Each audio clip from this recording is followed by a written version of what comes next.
오늘은 청자년을 위한 킹덤 스토리 2년차 과정이죠. 올해가 2년차 과정 2과 순종 하나님 나라 왕의 자격이라는 주제로 오늘 본문의 말씀과 함께 살펴보기를 원합니다. 여러분 책을 다 사셨죠? 지난주에 책을 좀 많이 사시던데 우리 부교육자들이 이제 킹덤 스토리를 함께 수요일마다 좀 살펴보고 있는데요. 책을 사라 해놓고 책을 안 보니까 왜 사라 했지 하는 의아함이 좀 들까 싶어가지고 우리 부교육자들이 좀 통일을 했습니다. 책을 사라 했으니까 책을 좀 보자. 책의 내용을 통해서 좀 뺄 건 빼고 좀 첨삭할 거는 좀 첨삭해서 좀 풍성하게 하나님의 말씀을 앞으로 나눠보자. 그래서 어떤 교육자가 할 때는 또 이런 식으로 하고 또 어떤 교육자가 할 때는 이런 식으로 하고 좀 달랐는데 일단은 기본적으로 책의 내용을 중심으로 해서 책을 사셨으니까요. 사라 했으니까 책의 내용을 중심으로 해서 수요 예배 때마다 함께 킹덤 스토리를 살펴보려고 합니다. 먼저 여러분들이 구매하신 책 29페이지를 한번 펼쳐 주시겠습니까? 책 29페이지 2과 순종 하나님 나라 왕의 자격 함께 펼쳐서 보도록 하겠습니다. 중간에 보면 이제 톡톡이라는 것이 있죠. 아이스 브레이킹처럼 이렇게 좀 마음을 여는 질문이 하나 나와 있는데요. 이런 질문이 나와 있죠. 다음 중 가장 답답하게 느껴지는 사람은 누구입니까? 1번 명령을 안 듣는 군인, 2번 부모 말을 안 듣는 자녀, 3번 감독 지시를 안 듣는 선수, 4번 가이드 말을 안 듣는 여행객. 이 네 사람이 나와 있습니다. 여러분은 이 네 사람 중에서 누가 가장 답답하게 느껴지십니까? 명령을 안 듣는 군인, 부모 말을 안 듣는 자녀, 감독 지시를 안 듣는 선수, 가이드 말을 안 듣는 여행객. 여러분은 이 네 부류의 사람 중에 어떤 사람이 가장 답답하십니까? 사실 이 네 사람이 다 답답하지요. 이런 고집스럽고 말이 안 통하고 무슨 말을 하면 토를 달고 또 무슨 말에든지 부정적으로 반응하는 이 사람들을 만나면요, 한 고구마 10개를 물 없이 먹은 것 같다고 할까요? 그런 답답함들이 이렇게 느껴집니다. 저희 둘째가 이제 6살이거든요. 손주 키워보신 분들은 아실 겁니다. 남자아이 6살. 말 지독히 안 들어요. 여러분 혹시 설교 중에 2층에서 고함 소리가 나거든 저희 둘째인 줄 아시면 됩니다. 그래서 말을 지독스럽게 안 듣습니다. 자기가 뭘 하고 싶어 하면 그거 꼭 해야 돼요. 자기가 먹고 싶은 게 있으면 그거 꼭 먹어야 돼요. 하지 마, 먹지 마 라고 하면 이 사람을 질리게 해요. 이 아이가 질리게 해서 자기가 하고 싶은 거, 자기가 먹고 싶은 거 꼭 먹고 말아요. 부모는 하지 마라고 하지요. 먹지 마라고 합니다. 그 행동이 위험하니까 하지 마라고 하는 거고, 너무 많이 간식을 먹으면 배탈이 나니까 먹지 마라고 하는 거고, 훌륭한 사람이 되라고 공부를 해라고 하는 것이지요. 그런데 그 크고 높고 위대한 부모의 의도와 목적을 아이들은 모릅니다. 그 크고 위대하고 원대한 부모의 목적과 의도는 아이들은 몰라요. 자기 안에서 일어난 하고 싶다는 욕구, 먹고 싶다는 욕구, 놀고 싶다는 이 욕구가 더 앞서는 것이지요. 그리고 그 욕구가 해소되지 않으면 때를 씁니다. 그 욕구가 해소될 때까지 부모를 아주 질리게 해요. 30분 동안 먹고 싶다라는 말을 징징대면서 들으니까요, 누구 닮아서 이렇게 사람을 질리게 하지? 그런 생각이 들더라고요. 철부지 어린아이들은 그렇습니다, 여러분. 그런데 여러분, 신앙의 영역에서 있어서도 마찬가지이죠. 성숙한 성도는 하나님의 말씀에 순복합니다. 내가 지금 하나님의 말씀을 이해하지 못한다 하더라도 하나님의 명령이 나를 지으신, 나보다 나를 더 잘 아시는 창조주, 그 하나님이 내게 명하시는 것이, 지금 내가 그 주님의 말씀을 이해할 수 없지만 그분이 창조주시니까, 그리고 그분이 나를 사랑하신데 그분이 내게 명하시는 것은 정답이야. 무엇이든지 오라. 내가 지금 그 이해에 못 미치는 거지.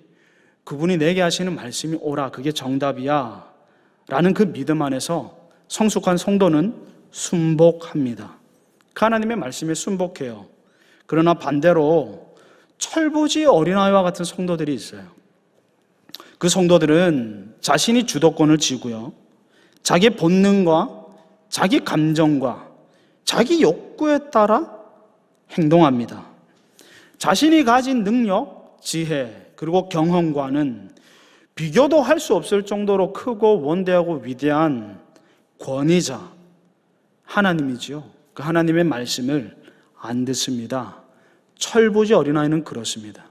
자기 욕망을 따라, 감정을 따라, 본능을 따라 행동합니다.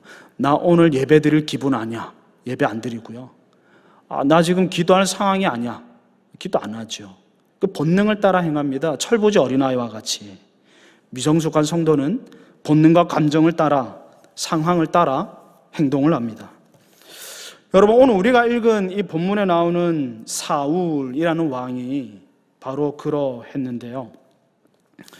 오늘 본문은 이 사울 왕의 실패에 대해서 다루고 있습니다. 오늘 교재와 또 사무엘상 15장의 본문의 말씀을 통해서 함께 살펴볼 내용은 총 3가지인데요. 첫 번째는 하나님께서 사울에게 하신 명령, 부모가 자녀에게 하는 명령처럼 하나님께서 사울에게 하신 명령이 무엇인가. 그리고 두 번째는 사울은 그 하나님의 명령을 왜 불순종했는가. 세 번째는 불순종한 그 사울에게 하나님이 내리신 벌, 징계는 무엇인가. 그것을 함께 살펴보면서 신앙의 영역에 있어서 가장 중요한 순종, 이 순종이라는 부분에 대해서 여러분들과 함께 또 나누고 교훈을 받도록 하겠습니다. 이제 또 교재를 한번 보셔서 30페이지를 한번 보실까요?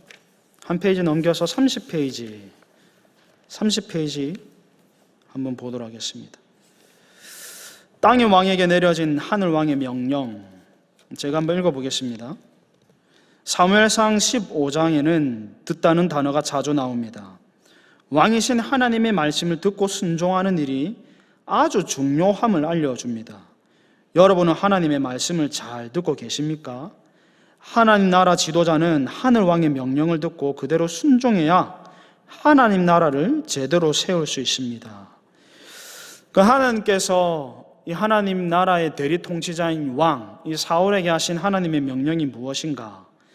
우리 오늘 성경 본문을 한번 볼까요? 사무엘상 15장 1절부터 3절까지의 내용을 우리 한번 보도록 하겠습니다.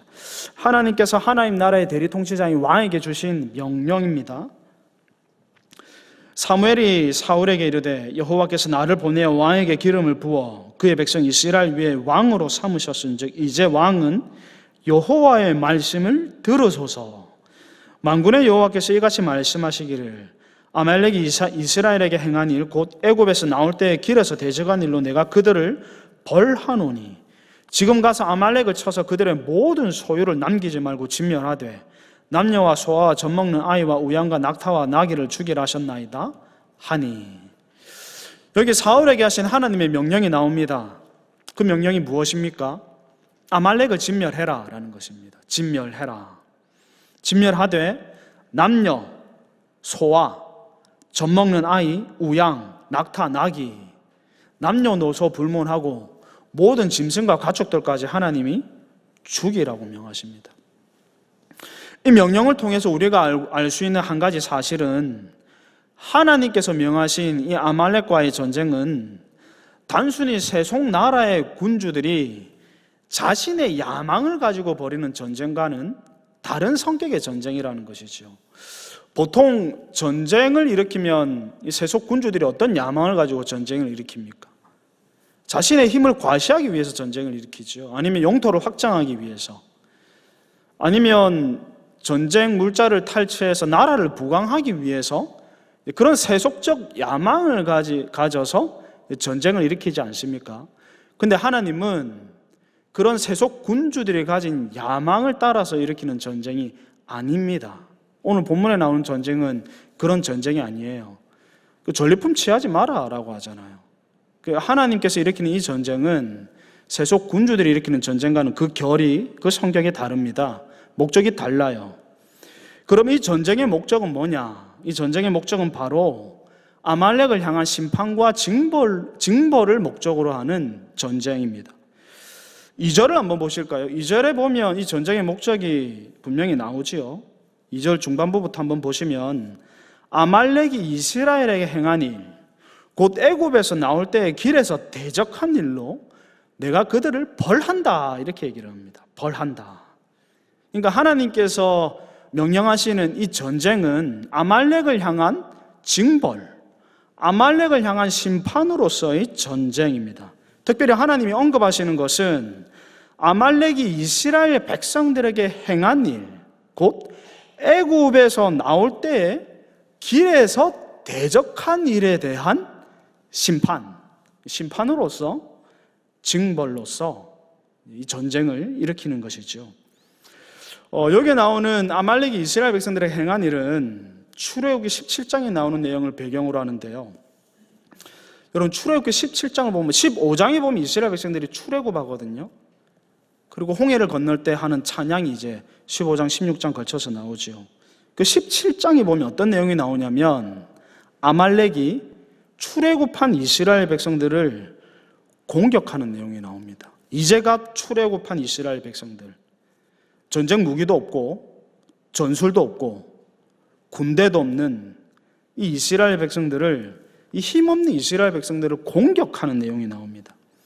신명기 25장 18절에서는 아말렉 족속이 이때 이스라엘 백성들을 어떤 식으로 공격했는지를 꽤 소상히 소개하고 있는데요.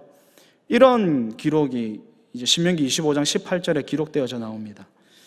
그들이 너를 길에서 만나 내가 피곤할 때 내 뒤에 떨어진 약한 자들을 쳤고 하나님을 두려워하지 아니하였느니라.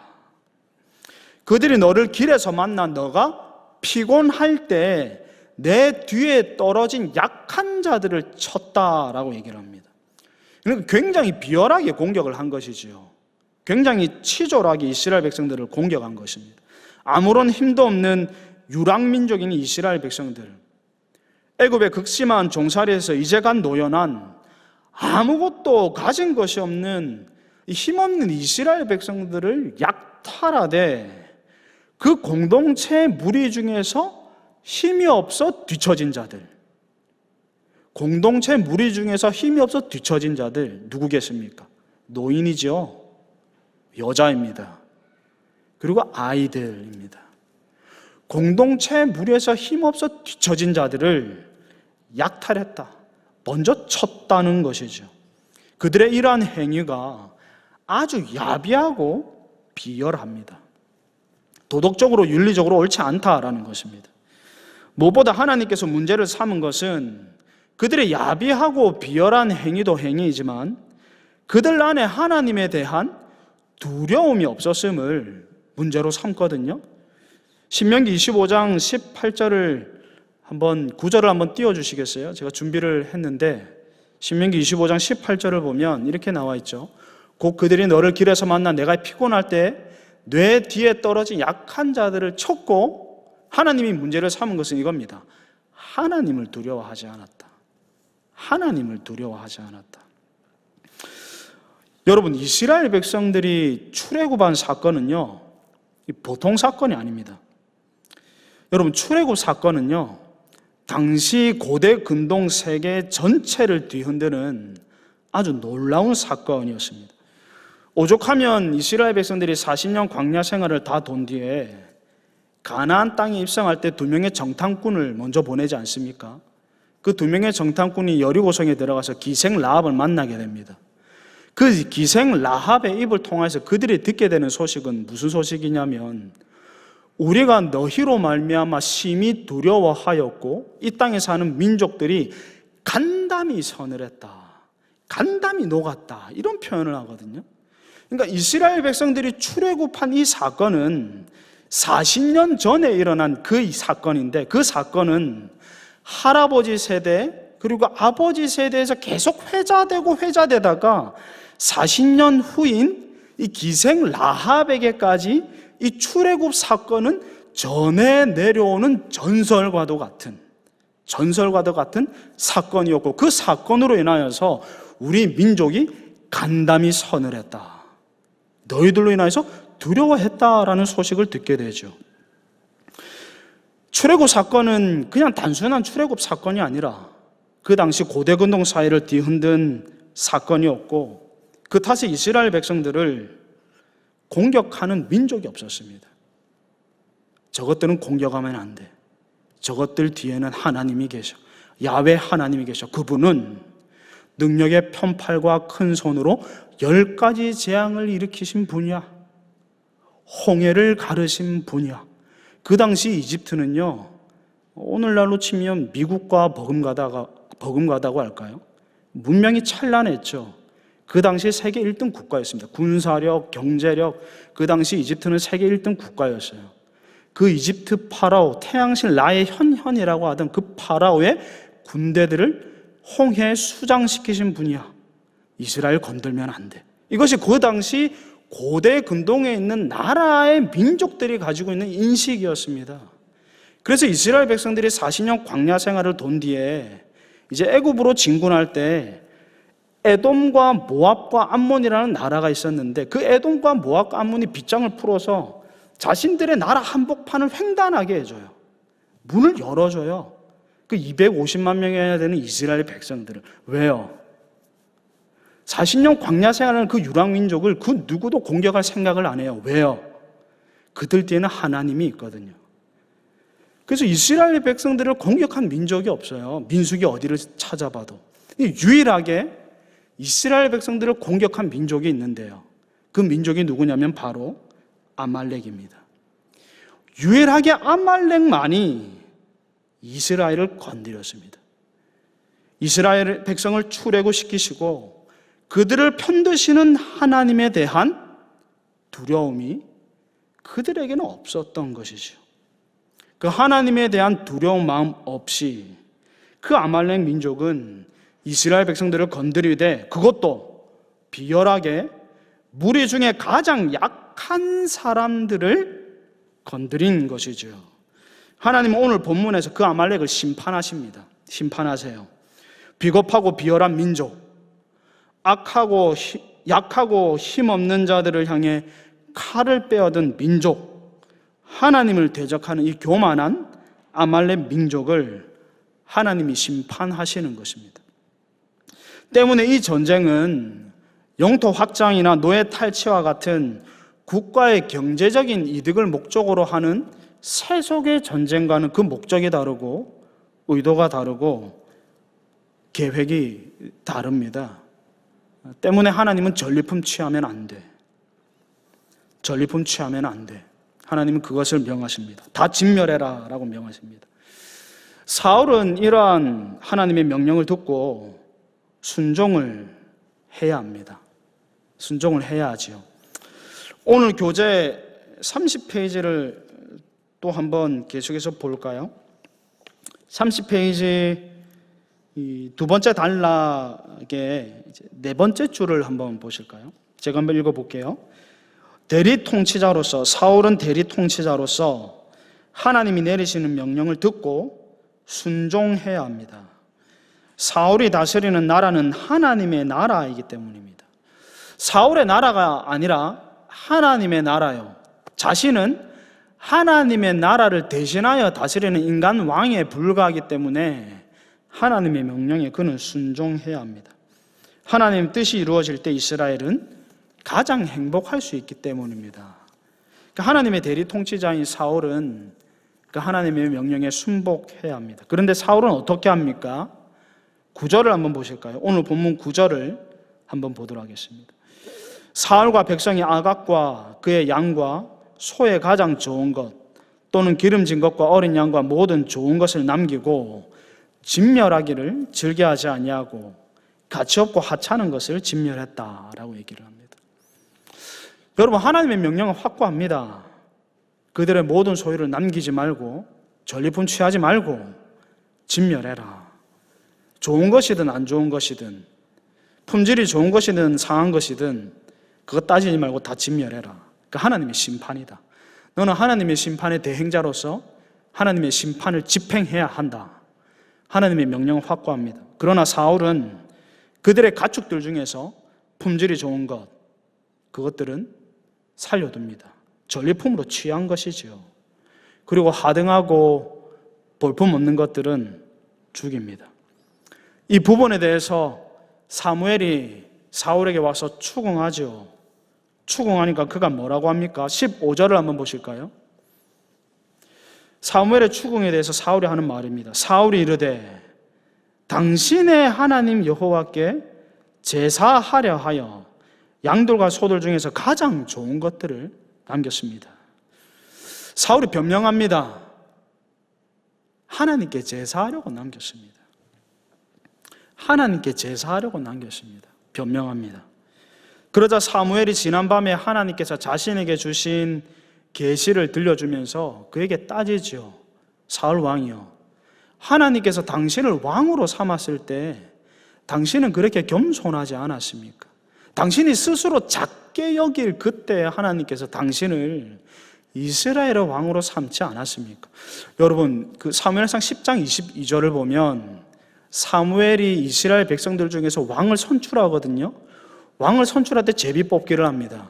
12지파 중에서 베냐민 지파가 뽑히고, 베냐민 지파 중에서도 가문별로 가족별로 이렇게 뽑힐 때 기스의 아들 사울이 나오거든요. 근데 사울이 그때 자기 이름이 딱 호명될 때 어디에 있었냐면 10장 22절에 보면 짐 보따리 사이에 있었다. 옛날 개역 한글판은 행구 사이에 숨어 있었다 이렇게 나옵니다. 겸손한 거예요. 부끄러운 거예요. 자기가 내가 이러고도 왕이 될 사람인가, 부끄러운 것입니다. 당신이 스스로 작게 여길 때 하나님께서 당신을 왕으로 삼으셨거늘 하나님께서 당신에게 명하는 이 명령을 지금 왜 거역합니까? 순종하지 않습니까? 하나님께서는 분명히 진멸하라 했거늘 당신 왜 그 말씀을 듣지 않습니까? 추궁하고 따져 묻습니다. 사무엘이 이렇게까지 추궁하고 따져 물으면 사울이 어떤 반응을 보여야 됩니까? 회개해야 되죠. 내 머리에 죄를 뿌리며 주님 앞에 회개합니다 하고 회개해야 됩니다. 근데 사울이 어떻게 하냐면 책임을 전가합니다. 우리 20절, 21절을 한번 볼까요? 사울이 사무엘에게 이르되 나는 실로 여호와의 목소리를 청종하여 여호와께서 보내신 길로 가서 아말렉 왕 아각을 끌어왔고 아말렉 사람을 진멸하였으나 다만 백성이 그 마땅히 멸할 것 중에서 가장 좋은 것으로 길갈에서 당신의 하나님 여호와께 제사하려고 양과 소를 끌어왔나이다. 그 책임을 백성들에게 전가해요. 핑계를 대는 것이죠. 아니, 나는 진멸하려고 했어요. 나는 진멸하려고 했는데 백성들이 하도 극성인 탓에 어쩔 수 없이 살려두었습니다. 어쩔 수 없이 살려두었습니다. 책임을 돌립니다. 사울은 하나님의 말씀에 불순종하였습니다. 사울이 왜 하나님의 말씀에 불순종하였습니까? 사울이 왜 하나님의 명령을 거역하였습니까? 사울이 하나님의 말씀에 명령에 거역한 것은 하나님의 말씀이, 하나님의 명령이 자신의 계산과 자신의 계획과 서로 맞지 않았기 때문입니다.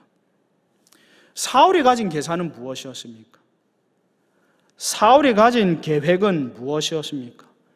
백성들의 말과 의견을 청취하고 들어서 그들로부터 환심을 사는 것이었습니다. 이것이 사울의 계획이었고 사울의 계산이었습니다.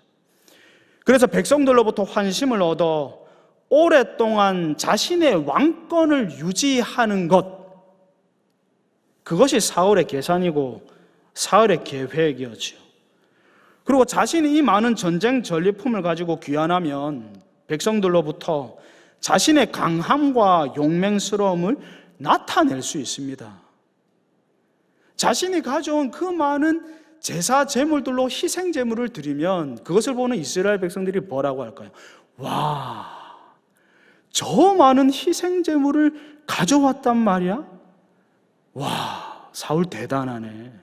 사울 역시 이런 평가를 받죠. 그런 평가를 받는 것이 사울의 계산이었어요. 사울의 계획이었어요.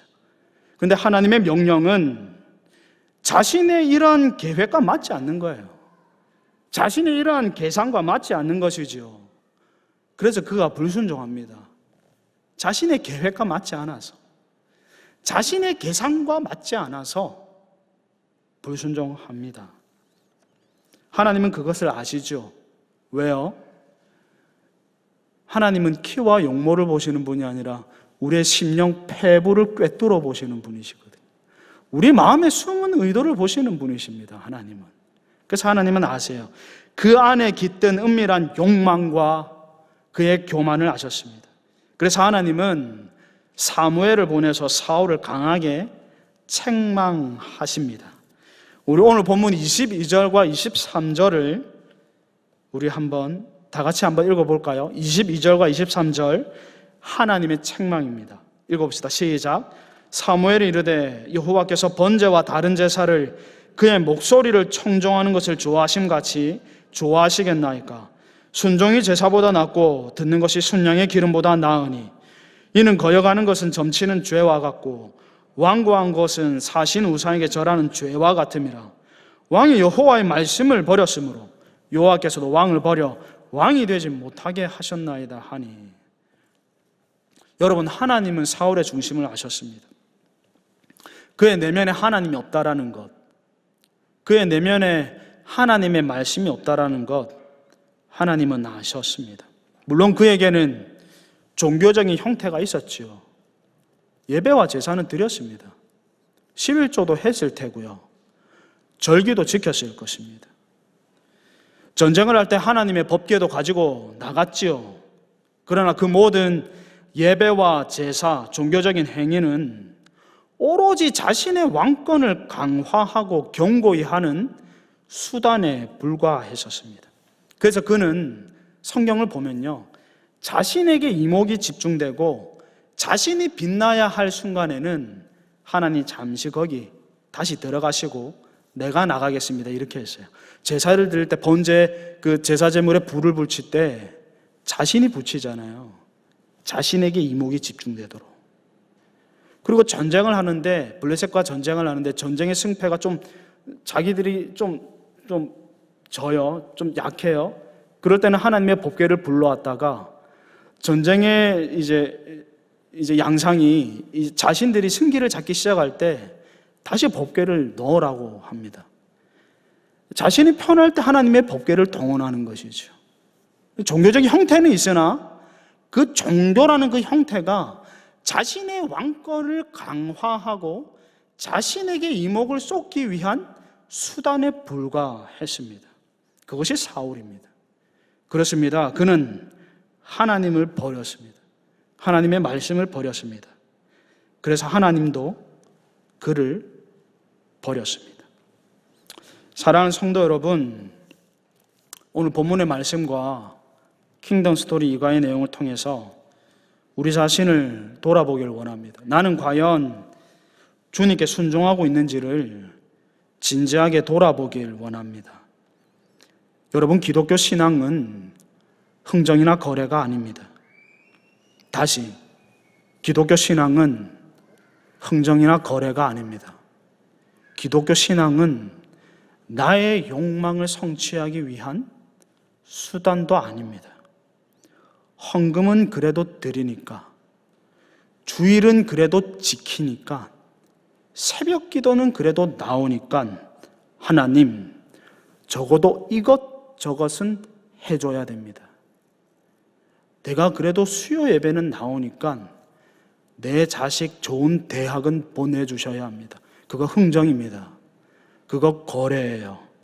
죄송합니다 여러분, 그것은 기독교가 아닙니다.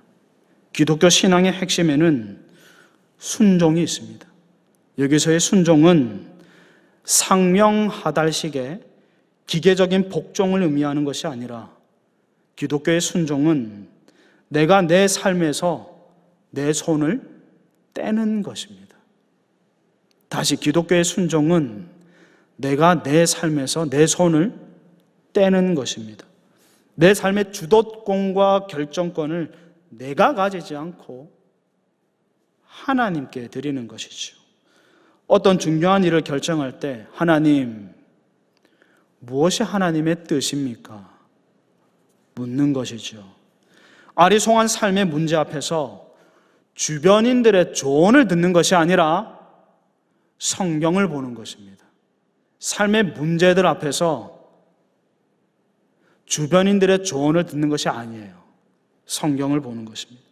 나를 향한 나의 계획에 골몰하지 않고 나를 향한 하나님의 계획과 비전을 찾는 것입니다. 설사 그분의 명령과 인도하심이 도무지 내가 가진 계획과 이성과 지혜와 그리고 경험으로 납득이 되지 않는다 할지라도, 계산이 나오지 않는다 할지라도 선하신 주님께서 내게 명하는 것은 그것이 무엇이든지 선합니다 라는 그 믿음으로 그분의 명령을 내 안에 수납하고 그 명령에 나를 기꺼이 내어 던지는 것이죠. 그것이 기독교가 말하는 순종입니다. 바라기는 저와 여러분의 신앙이 바로 그러한 신앙이길 바랍니다. 어떻게 하면 내 시간, 내 돈 손해보지 않으면서 신앙생활할까? 계산하지 마십시오. 어떻게 하면 내 돈, 내 시간 손해보지 않고 신앙생활할까? 계산하지 마십시오. 어떻게 하면 내가 좀 더 드러날까? 간보지 마십시오. 주변의 상황과 사람들의 말에 마음을 빼앗기지 말고 주님의 뜻을 진지하게 묻고 그것이 주님이 기뻐하시는 뜻임을 확고히 선다면, 알게 된다면 좀 단순하고 담백하게 주님이 명하셨고 주님이 명하신 것은 선하신 것이다. 주님이 쓰겠다 하시니 내 인생을 주님께 드리란다. 그런 좀 담백하고 단순한 마음으로 주님께 순복하는 저와 여러분이 되시길 이전에게 주님의 이름으로 간절히 축복드립니다.